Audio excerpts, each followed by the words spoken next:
زلزلے لانے کا سب سے بڑا سبب ہے۔ تمام احادیث کو دیکھیں، زلزلے جیسے عذاب کے پیچھے شراب اور بدکاری، یہ دو بڑے سبب ہیں۔ تفصیلی روایت دوسری ہے، اور وہ بالکل ایسی ہے، جب میں آپ کے سامنے پڑھوں گا آپ یوں سمجھیں گے جیسے یہ کچھ ہو گیا ہے، ان میں سے کچھ باقی نہیں رہا۔ وہ یہ ہے کہ پیارے حبیب صلی اللہ علیہ وسلم نے فرمایا، اذا اتخذ الفیء دولا، جب لوگ سرکاری مال کو، قومی املاک کو ذاتی جاگیر بنا لیں گے،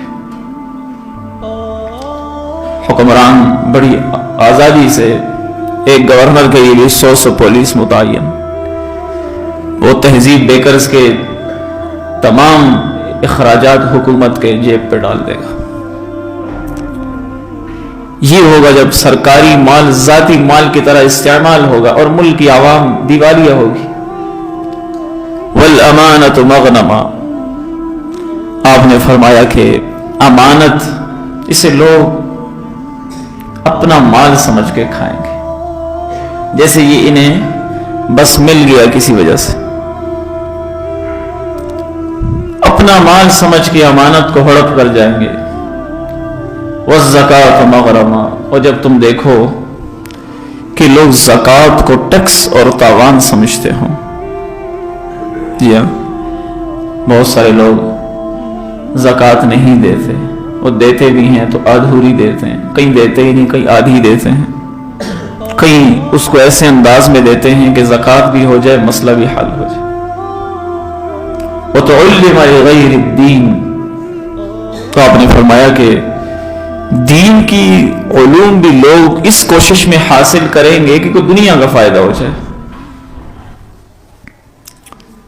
دین ایک تو مدارس کا علم ہے، اللہ نہ کرے اللہ نہ کرے ایسا نہیں ہے، لیکن بہت بڑا طبقہ آج دین کا علم اس لیے حاصل کرتا ہے کہ ہم انہی کی بنیاد پر بیٹھ کے ٹی ویوں کے اوپر آ کے کیسے دین کی شکل کو بدل کے پیسہ حاصل کریں۔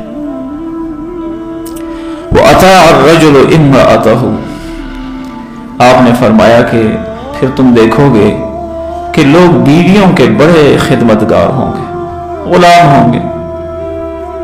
بیویوں کی بات ماننا برائی نہیں ہے، اگلا جملہ بڑا اہم ہے، وَعَقَّ أُمَّهُ، نتیجہ یہ ہے کہ ماں کے نافرمان ہوں گے۔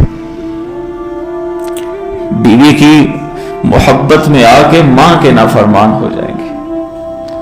وَأَدْنَىٰ صَدِيقَهُ، کوئی دوست ہے، ساتھی ہے، اس سے بڑی آہ و بھگت کریں گے، سو ویلکم، گیٹ سے وصول کرو، واپس گیٹ تک پہنچاؤ، لیکن اگر والد ہے تو اس کا احترام ختم ہو جائے گا۔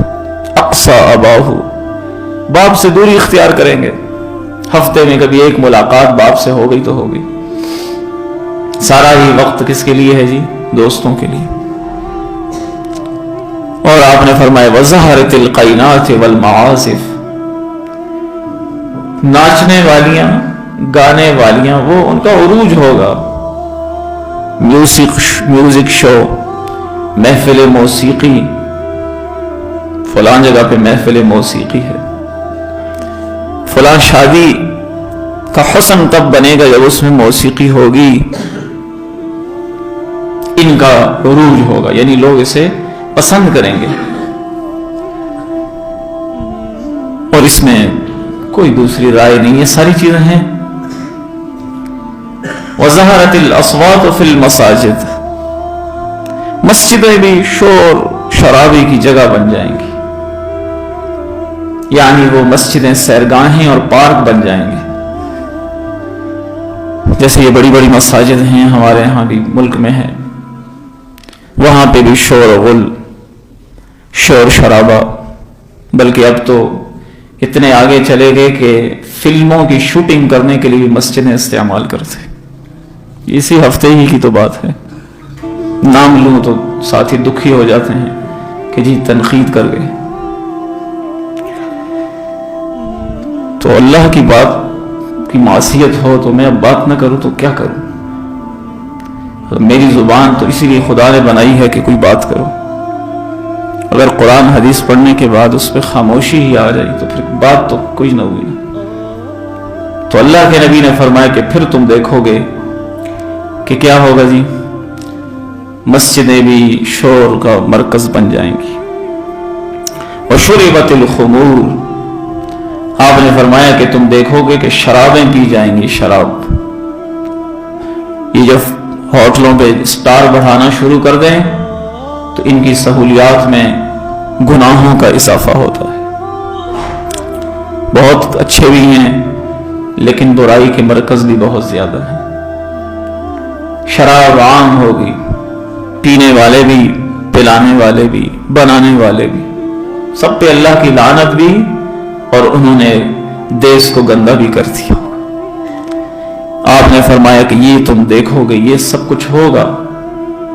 وَلَعَنَ آخِرُ هَذِهِ الْأُمَّةِ أَوَّلَهَا, ایسے ہی تم دیکھو گے کہ لوگ اپنے سے پچھلوں کو گالیاں دیں گے, لعنت کریں گے, ان کی تہذیب سے نفرت شروع ہو جائے گی. کہیں گے یہ فرسودہ نظام کی بات کرتے ہیں, یہ ہمیں بزرگوں کی باتیں بتاتے ہیں. دنیا کہاں چلی گئی, ماڈرن دور ہے, ماڈرنزم چاہیے. مغرب ہمیں ایک اور آواز دے رہا ہے, ہم اس طرف کیوں نہ جائیں. ہماری ترقی کی رکاوٹ میں کون حائل ہے جی؟ مولوی صاحب حائل ہے. کیونکہ وہ کس کی بات بتا رہا ہے؟ مشرق کی, اور اپنے بزرگوں کی, اور اکابر کی, اور نیک اور صلحاء کی. یہ آپ نے ساری باتیں گنوائی ہیں. پھر آپ نے فرمایا وَصَادَ الْقَبِيلَةِ فَاسِقُهُمْ, یہ جملہ مجھ سے رہ گیا. آپ نے فرمایا کہ جو قبیلے میں بڑے ہوں گے, قبیلے میں جو خاندانوں میں بڑے ہوتے ہیں, ذمہ دار, جو کوئی قوم کا سردار, عمومی طور پہ صَادَ الْقَبِيلَةِ فَاسِقُهُمْ, جو بدکار قسم کا اور برا آدمی ہوگا اسے لوگ قبیلے کا سردار بنا دیں گے. الیکشنوں میں بھی آپ دیکھ لیں, انتخاب کی بنیاد یہ نہیں ہے کہ نیک کون ہے, بنیاد یہ ہے کہ بدماش کون ہے, پیسہ کس کے پاس زیادہ ہے, کس کے ساتھ گنڈے زیادہ گھومتے ہیں. یہ ہماری ترجیحات ہے. وَصَادَ الْقَبِيلَةِ فَاسِقُهُمْ, قبیلے کے سردار کون ہوں گے جی؟ فاسق لوگ. آپ نے فرمایا, جو دوسرا جملہ بھی رہ گیا, وَكَانَ زَعِيمُ الْقَوْمِ أَرْذَلُهُمْ, جو قوم کے سرپرست ہوں گے, مملکت خداداد کے مالک ہوں گے, جو کسی بھی عہدے میں بڑے ہوں گے, ارذلہم, جتنا رذیل انسان ہوگا وہ اتنے ہی بڑے عہدے پہ ہوگا.